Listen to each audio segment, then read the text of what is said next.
Harga pupuk di Indonesia turun 20%, tapi perusahaan pupuknya malah untung 250%. Secara bisnis, ini tuh sangat tidak masuk akal. Biasanya kalau misalkan harga penjualan itu turun, malah keuntungan perusahaan pasti berkurang dong. Kok ini malah bisa untungnya nambah sampai 250%? Siapa kak yang bilang kayak begitu? Ya siapa lagi yang bilang kayak gitu? Presiden lu lah.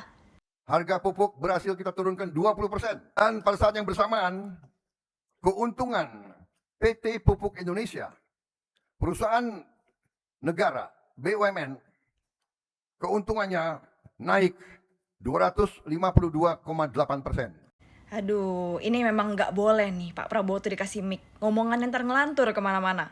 Ya biasanya itulah yang dipikirkan sama orang-orang yang pesimistis dan udah punya stigma negatif terhadap presiden kita tanpa mengerti mekanisme apa yang sebenarnya terjadi sehingga PT Pupuk Indonesia, BUMN kita, bisa mengalami peningkatan keuntungan sampai 250%.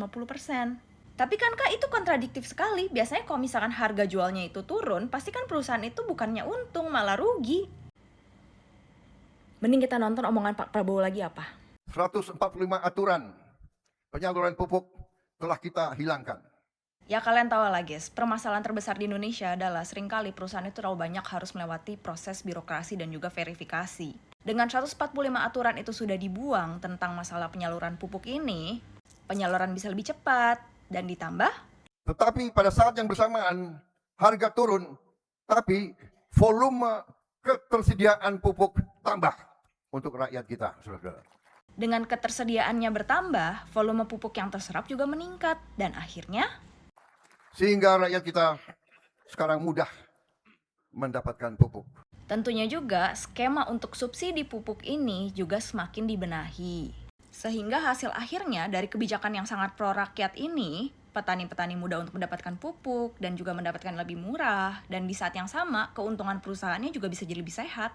Dan makanya inilah pentingnya, kita tuh nggak cuma selalu dikit-dikit menuntut dibuatkan UU baru, dibuatkan aturan baru. Kadang malah harus adanya deregulasi.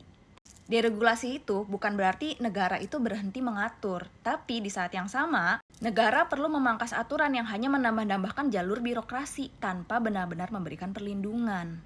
Tapi yang jelas yang perlu kita rayakan tentang kejadian pupuk kali ini adalah Pertama kali dalam sejarah Negara Kesatuan Republik Indonesia, pertama kali harga pupuk dapat kita turunkan kepada rakyat.